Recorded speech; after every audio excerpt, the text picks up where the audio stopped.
I did see this because there's somehow always a Jet tie. The amount of people that tagged me in this on Twitter last night, I'm sure you saw it too, Omari.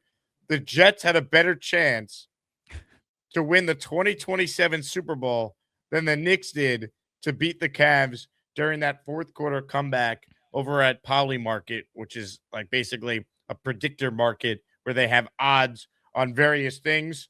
The Jets Super Bowl odds were higher than the Knicks comeback odds when they were down 22 points in game one of the Eastern Conference Finals with 7 minutes and 52 seconds to go. Unbelievable. So you're saying there's a chance? Hey, Jet football, baby. Jalen Brunson leading the Knicks to the promised land. Geno Smith will do the same thing. They wrote me off. I ain't right back, though. Ton of similarities between Geno and Brunson. Ton. Oh, man. Hit the like button if you just joining us. Go ahead, Omari. No, I'm saying outside of being a second-round pick, there isn't really much. But hey, there's more than I thought. Love it. Yep. Love it. Man. Ladies and gentlemen, Omari Brown with us here. First time we've had you on, Omari, since the Jet schedule dropped. So we'll transition to some Jet talk and we'll get back to the Knicks. Your reaction when you saw the schedule, what were the first things that immediately caught your attention? All right. First thing that stood out to me was the no primetime games. Okay. And again, I feel, I made a joke on Twitter. So this is the NFL equivalent to relegation, that they do in those European soccer leagues, because if you don't perform well, you get relegated. So this is the NFL's equivalent to that. So the Jets, the Cardinals, I believe the Raiders, or the teams that have no primetime games, and I believe the Tennessee Titans as well too. So I like this. You have to earn those primetime games, and we know you can flex those games out as it gets later into the season. But again, I'm tired. The Jets had a ton of primetime games during those 2 Aaron Rodgers years, and they itched the bed a lot of those times. So that didn't truly bother me. And then the NFC gauntlet. And then there's a couple, we're going to get into this. There's a couple times in here, like the Jets are going to go through some tough times. It's going to be don't let go of the rope for multiple times throughout this season. But I'm excited. There's some games here that I see are winnable. There's a couple swing games that I leaned more towards taking losses. And that's just because I don't know. I'm not fully confident in what I'm going to see from Aaron Glenn and Frank Reich right now. But I do love the talent. So, yeah, I mean, we could get into this right now. Starting off in Tennessee, I do think the Jets go down to Tennessee, and I think they take that game. Robert Saleh is 3-6 in opening day games. Okay, so it's not like he's full. He comes out swinging all the time. You look at his time as a 49ers DC. He lost 23-3 in 2017 to Carolina. Then he lost 24-16 to Minnesota. 31-17 to Tampa Bay. He won 31-17 to Tampa Bay, and then he lost 24-20 to Arizona, and then he won 17-13 in Seattle. And then with the Jets, we know his history. He lost over his head coaching debut. He lost to Baltimore. He won that ridiculous Aaron Rodgers Achilles game, but again, we know that was more so that the energy was like the Garden last night. So we could probably just throw that one away. It was a walk-off punt return. And then he gets smoked on Monday night in San Francisco. So Robert Saleh I respect him as a defensive coach, but Robert Saleh I don't even look at him like a Dick LeBeau or Rex Ryan or something like that. I think that is very doable. And Will Parkinson actually had a funny tweet yesterday. He said, if you just spam the screens, I think that they'll be fine. Because Robert Saleh, he likes his defensive linemen to rush the quarterback and worry about the run later. So you're confident the Jets go down to Tennessee and win? Yeah, absolutely. Absolutely. And then if we will be there. You look up, yeah, absolutely. I'm trying to be there too. I got to pitch this to the wife. So we'll see. We'll see how that goes. So I have the Jets winning. All right. And then hold on. Can I make a big time announcement now that it is official? Because I actually finalized it this morning. The Jet fans, Saturday before the game, I signed a deal with Barstool Nashville. We will be hosting an event, and I will be doing a live show the Saturday before the game from Barstool Nashville, which I've been told is the #1 bar down in Nashville, right on Broadway Street. So it is going to be an incredible weekend. Plan to be at our first ever Asmaniac event in Nashville the day before the game. We'll have a tailgate as well, but literally signed the contract this morning. Been working, man, at the Garden last night for the Knicks, up early, watching a replay of the fourth quarter and getting this done. So to anyone making the trip, Barstool Nashville will be the home base for the Asmaniacs the day before the game. This is going to be sick. So get ready. We'll have a tailgate as well on Sunday, but this is going to be incredible. Okay, I really might have to make the trip then. That's elite. Congrats. I'll have more info. If you're on my Patreon and Discord, you'll hear about it first. But literally, this was finalized this morning. We're going to be headed to Nashville. That was already public, but we now have our home base for the Saturday Asmaniac party. So get ready, Jet fans, because it's going down. Listen, like I said, nobody works harder than Jake, Jets fans. So make sure we all turn up and we pull up. Let's go. All right, so we're gonna do the win-loss-win game. So the Jets are 1-0. Let's keep the vibes going here. Here we go. Home opener for the Jets. And then guess what? Home opener, because everyone, we're gonna be hopped up on Mountain Dew, right? We're 1-0. We went down there, we smacked around Saleh and his boys. We're gonna be 2-0. All right. Aaron Glenn, you know what his record is against Matt LaFleur? 6-2. Okay. He's only surrendered more than 22 points to Matt LaFleur 3 times. All right. The Jets are gonna be home. The Jets got more talent. You know, the last time the Jets had a great draft with 3 first-round picks, they came out the gates pretty good. Everyone's feeling good. I think the Jets are going to go 2-0, man. All right, it's still going to be very early. The Packers don't have Micah Parsons. They got rid of their 2 best pass rushers, right? So Parsons is going to be out. Rashawn Gary is now in Dallas. The Jets are 2-0. All right, they go down to Tennessee. They come back home. We're feeling good. It's 2-0. Sets in. All right, we got to go to Detroit. Wow, 2-0. 2-0 Jets. 2-0. 2-0. All right. But then we have to go to Detroit. And I think that team is primed for a deep playoff run last year. They didn't have to, they just retooled and reloaded. So I think the Jets are that one's gonna hurt. All right. And then Chicago, that's gonna hurt as well too. But then we get a chance, an opportunity to go to Cleveland. Now, Cleveland has a good defense, but Cleveland, we don't know what their quarterback situation is going to be. Jerry Jeudy is their number 1. I don't believe in Jerry Jeudy. I'm not sure what the running game is going to look like. They're going to have a rookie left tackle, potentially, in Spencer Fano, an entirely reworked offensive line.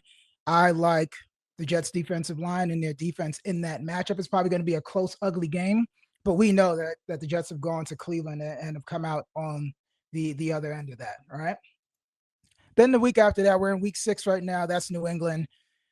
Listen, Vrabel, Rossini saga aside, they're going to be prepped to go. They're going to be looking to reestablish themselves and get right back into the AFC Championship and the Super Bowl picture. I think the Jets take a L there. Week 7, we're in Miami. Oh, sorry, we're home against Miami. I think the Jets take that one. Miami, we'll see how they could start. I don't think that they're tanking, but I think nature's going to take his course there. And I think, Malik Willis is probably going to struggle. Who's his number 1 receiver there? They picked up Chris Bell. I really like Chris Bell. Caleb Douglas. I'm not really sure what that's going to look like. They do have Devin Achane. They have a decent start. Their offensive line is going to be well. They drafted well, but I still think that they're in year 1 of a potential 3-year rebuild. All right. So the Jets take that game. All right. So where does that leave us right now, Jake? We're at what, 3-3? Sounds like we're 3-3. Well, 4-3. Well, you gave them wins against Titans and Packers, so that's 2. Yep. You gave them Cleveland, right? Yep. So that'd be 3. You gave them Miami? Yep.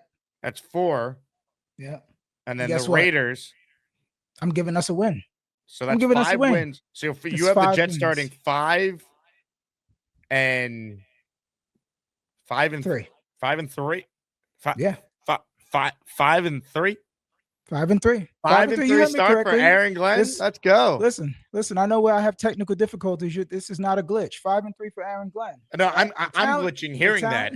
I think the Nick karma is engulfing you right now, Omari. Listen, probably. Listen, it's the Jalen Brunson energy I'm feeling right now. But listen, man, I think they have a more talented roster, and specifically, they have a roster that's going to fit the mentality of their coach. Those guys that he inherited didn't fit his mentality. So now you have guys that are going to believe in what he's selling. And this is what I hope. But again, guess what? I'm thinking that's Vegas. I'm thinking week 8. I think that's where we see Fernando Mendoza. I think we might be seeing Fernando Mendoza his first start. And I like the Jets' chances against a rookie QB. I think Kirk Cousins is going to start the year. And I think if he starts to struggle, I think if he starts to struggle at all, we're going to see Fernando Mendoza around this point. And I think 2 months in is a good time. I think that's enough time for him to sit and learn, and then he can start to take over the reins. And then after that, at that point, Vegas is not really going to be worried about wins. It's all going to be about Fernando Mendoza's development. So I think the Jets can jump him early there, confuse the young kid, and they can scrape out another win. All right?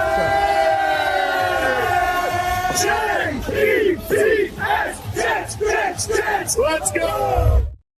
Like it. We're going to go game by game with Omari Brown. Let me shout out Rick Kent, though. How about a 10 spot for the people? Rick is in our Knicks playoff t-shirt raffle and signed Wayne Corbett jersey raffle on the show today. Hit the Landry Shamet 3.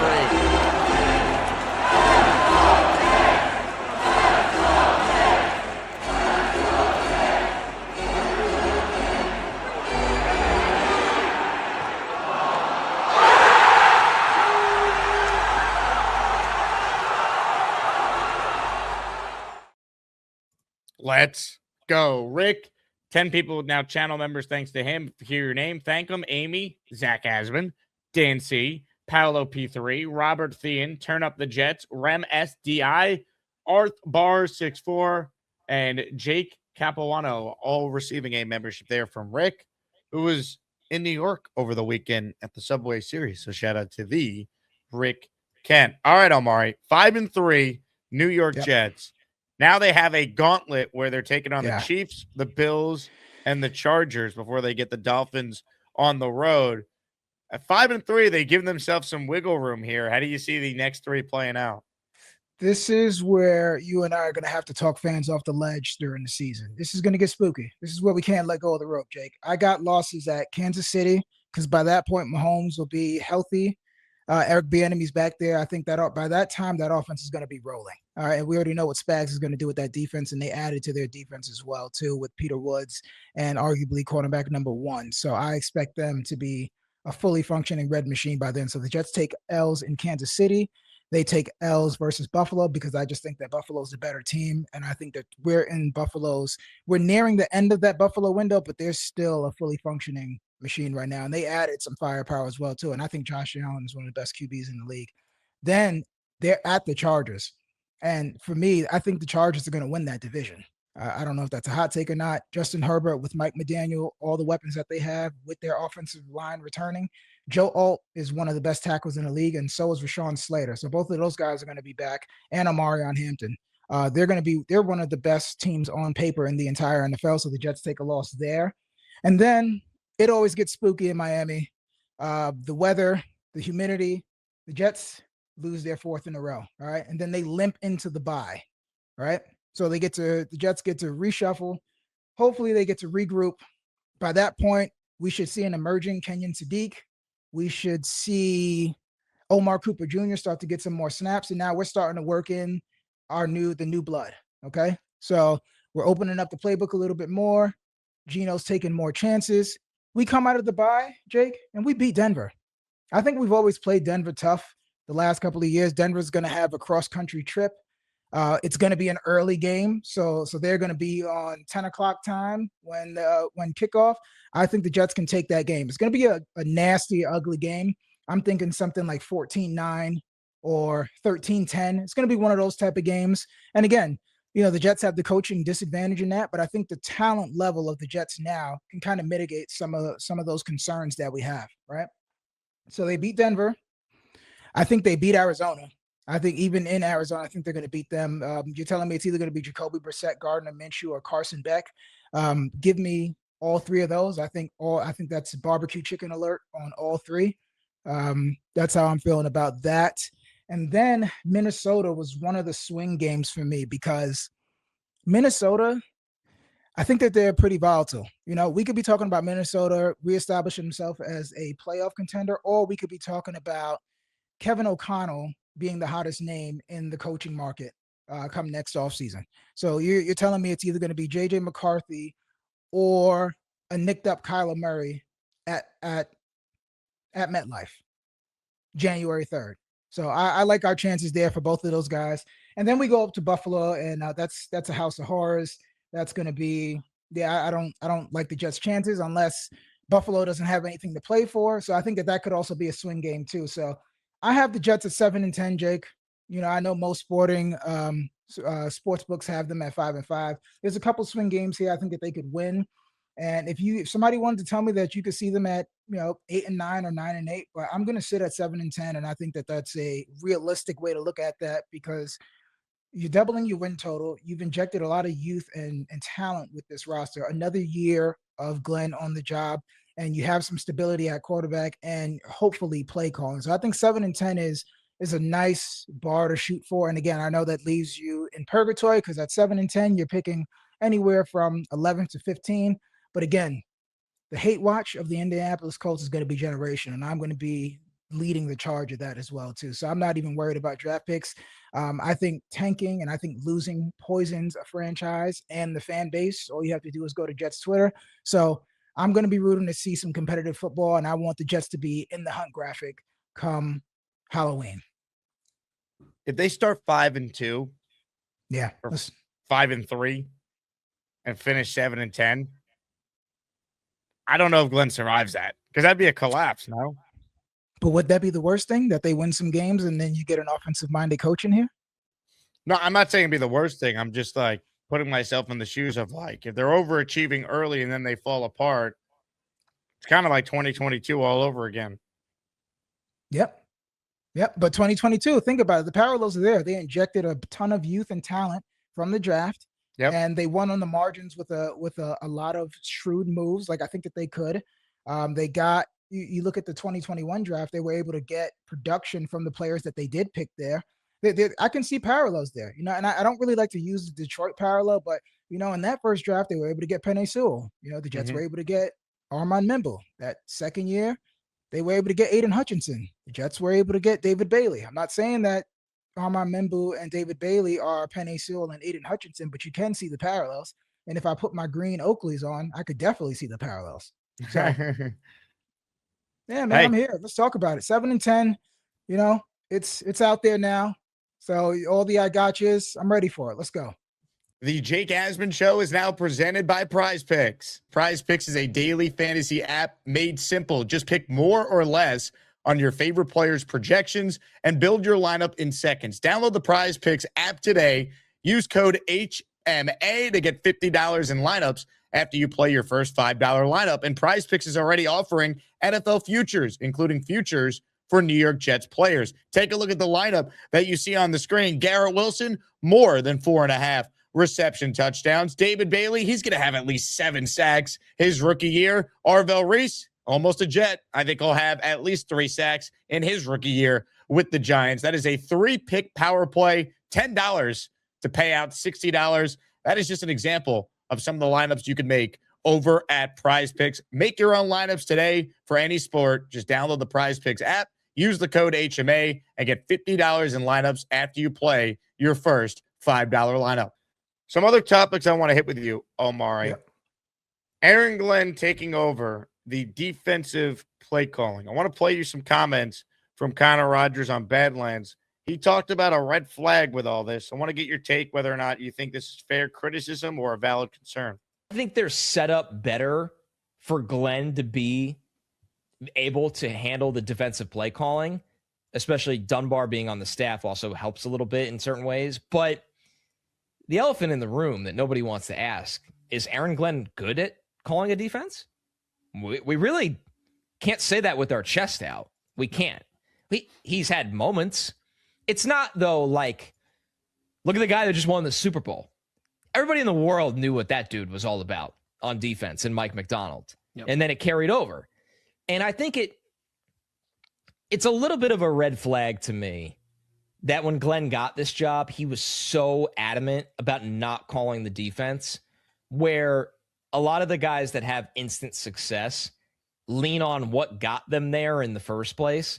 Mike McDonald did it with his defense. Sean McVay's done it with his offense. I don't need to go through every coach in the NFL. Jesse Minter is going to do it with the Ravens this year because Jesse Minter is fucking awesome. Like, that was a little bit of, and I criticized that in the moment. I was like, this doesn't really make a ton of sense unless he just feels like he needs to allocate so much attention to being the head coach. And he wasn't good at head coach things. That's the problem. If it was one of those scenarios where Glenn was really buttoned up with head coaching decisions last year. His defense just stunk. Now he needs to go handle that and head coaching. We think he could do it. He wasn't really that good at it, like you said. So can he do both? We don't know. Can he do both? Your thoughts on those comments? Well, listen, I think Connor's right, and I think that was a red flag, but people have to remember what the feeling was with this Aaron Glenn hire. People wanted a quote-unquote leader of men. People wanted a CEO type. I know there are a ton of Jets fans that wanted that.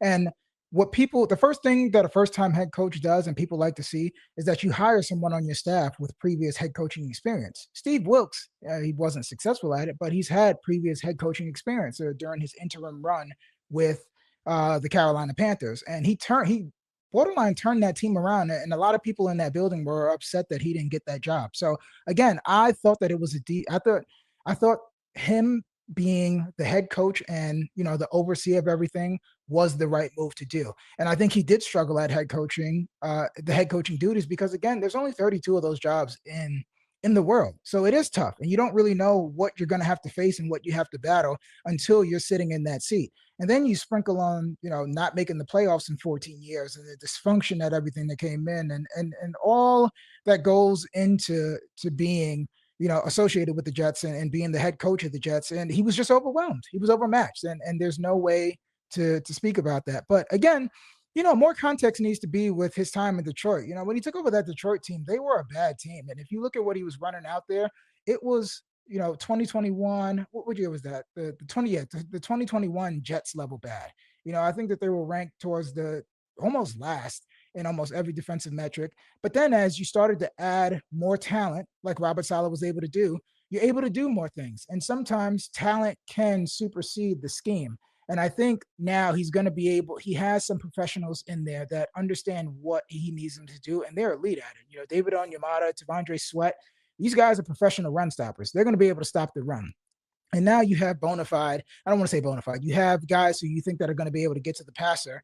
Frankie V would say he's bona fide if we're talking about Bailey, of course. Yeah, exactly. Yeah, he's bona fide. So I think that you do have some X factors in there. If you told me that Will McDonald and David Bailey could combine for 19 sacks, I wouldn't say that you were crazy. I think that they've brought in guys that take the ball away. Minka Fitzpatrick takes the ball away. D'Angelo Pons takes the ball away. These guys, Nashawn Wright led the league in takeaways last year. So now you have guys that are going to be reserves that take the ball away. Malachi Moore seems like he was the only one on the defense that understood that, hey, if you punch at the ball while the ball carrier is carrying it, it might pop out. Like it's like a crazy revelation that Malachi Moore was able to figure out. So I think that it's a little overblown. Everybody says that Glenn was only good because of his defense. You could say the same thing about Saleh's time with the 49ers. Like he's with Kyle Shanahan. So how much of that is the defense benefiting from those long extended drives from Kyle Shanahan? So I think we just have to wait and see. I understand if you're out on Glenn. Jake, you and I shared the same sentiments towards the end of last season. But listen, he's going to be here. So we could either just say woe is me and just wait for the sky to fall and just complain all the time, or just look to find the minimal positives that are there, at being that the talent is going to be elevated. And I think it's going to be a little bit easier. It's easier to call a defense when you have talent around there. Black Gypsy says AG's not a good DC. At best, he's mid. The scheme he runs is predictable, and good OCs will torch him. We need Gino to put up points to offset his mid. Agree or disagree?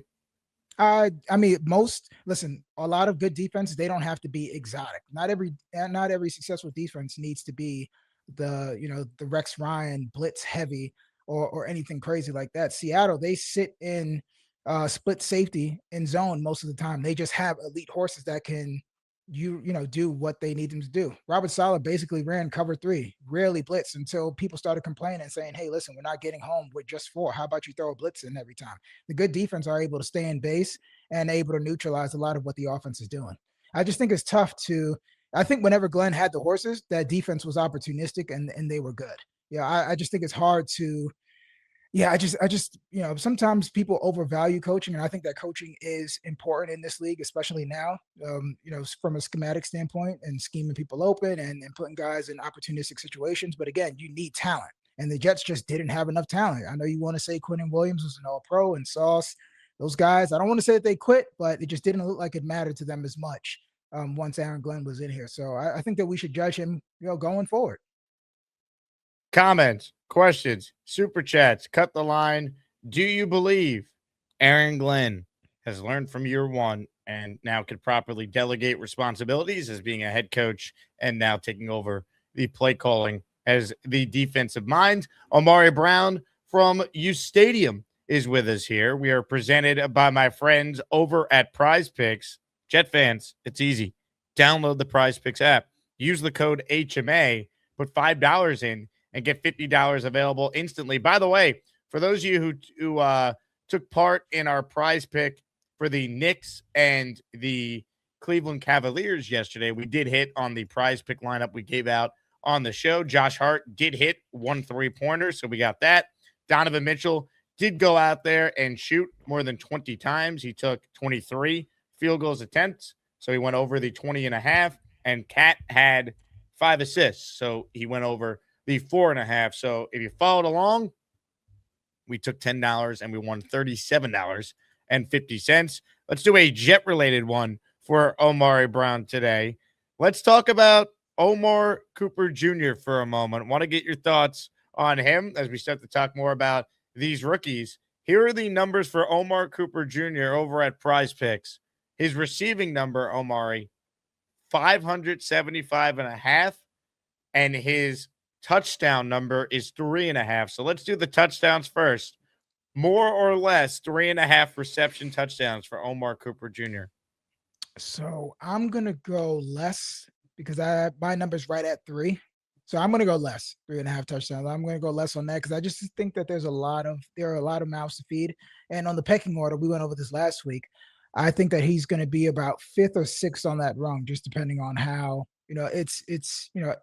depending on how he or AD Mitchell turn out, they're going to be fighting for 5th or 6th in terms of targets, in terms of target share. So, and then you factor in touchdowns. I think they're going to be, I don't know how many touchdowns this offense is going to have as a whole. So I'd put it right at 3 for Omar Cooper Jr. And then for the yardage, I'm going to go less on that as well, too, just because I think you go in the pecking order. Let's go through it again. It's going to be Garrett. It's going to be Brees, Mason Taylor, Sadiq.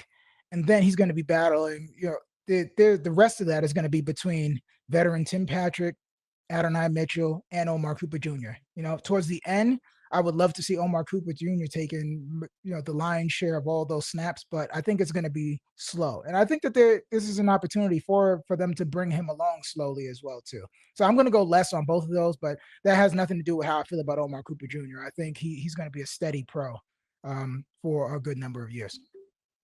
I think Omar Cooper Jr. is, to your point, tough to kind of prognosticate his numbers because of all the mouths to feed. But it wouldn't surprise me if he eclipsed both of these numbers. We just need Geno Smith to provide like a floor at the position to what he was in Seattle or close to it, like be a better version than Raiders Geno. I think he will. But if you really look at the receivers, it's Garrett. And then after that, like Omar Cooper Jr. is going to get a real opportunity to emerge as the second receiver on this team. Yes, they'll throw to the tight ends more. Yes, Brees will be a factor in the passing attack. But it's still a receiving spot in the NFL, and I think he's better than AD Mitchell. So I do think Omar Cooper Jr.'s got a chance to exceed both his yards and touchdown number here. Oh, absolutely. I think I'm not as high on Adonai Mitchell as some Jets fans. I think Omar Cooper Jr. day one is going to be better than him, but I just think that it just takes receivers a bit of time to adjust. But like I said, coming out of that bye, Jake, it would not shock me at all if Omar Cooper Jr. is being featured. And I think towards the end, I think he's going to have a better finish to the year than he does the beginning of the year, if that makes sense. Hit the like button if you're just joining us. Omari Brown with us here. Vibes are high, right? Landry Shamet hit it.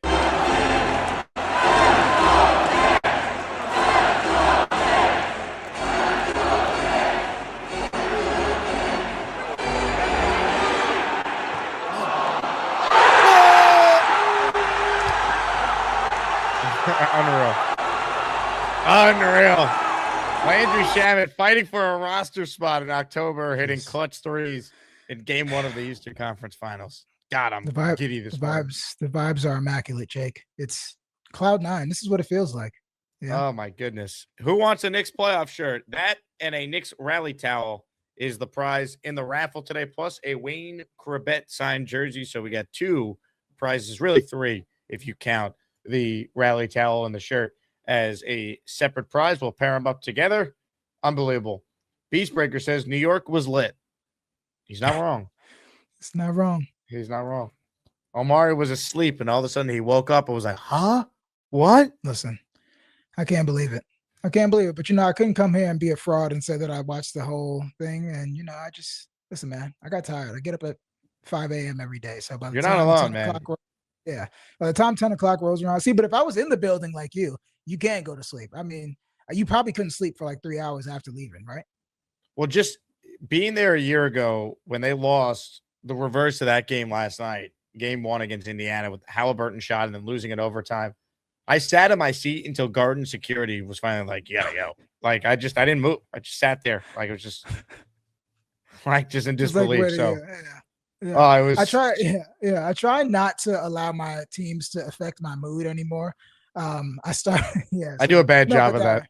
Yeah, no, that would have got me, especially if I was in the building. I would have, it would have been bad. So right now, when I feel myself getting elevated, I just try to take a deep breath, turn away, do something different. So, I was doing a lot of things this fall. I would catch the recaps of the Jets games, but I'm like, there's no way I can justify taking time out of my personal life to watch, linebackers run into each other on play action fakes. So I just can't do this anymore. So shout out to you. Shout out to you for being in the building. Shout out to you for the work you put in on the fan side and the content side, man. And shout out to all the Knicks fans, because just like the Jet fan, the Knicks fan has suffered. And I have used this example for years. To those saying, well, the Jets can never figure it out, they can if the Knicks have figured it out, because the Knicks ownership didn't change. They just finally got the right people in charge running their franchise. Hey, here's the deal. Just got no chance unless you click on that like button. And you got to make sure you subscribe to the Jake Asman Show. You don't, you can get the f*** out. Now let's go, Asmaniacs. We're built for this shit.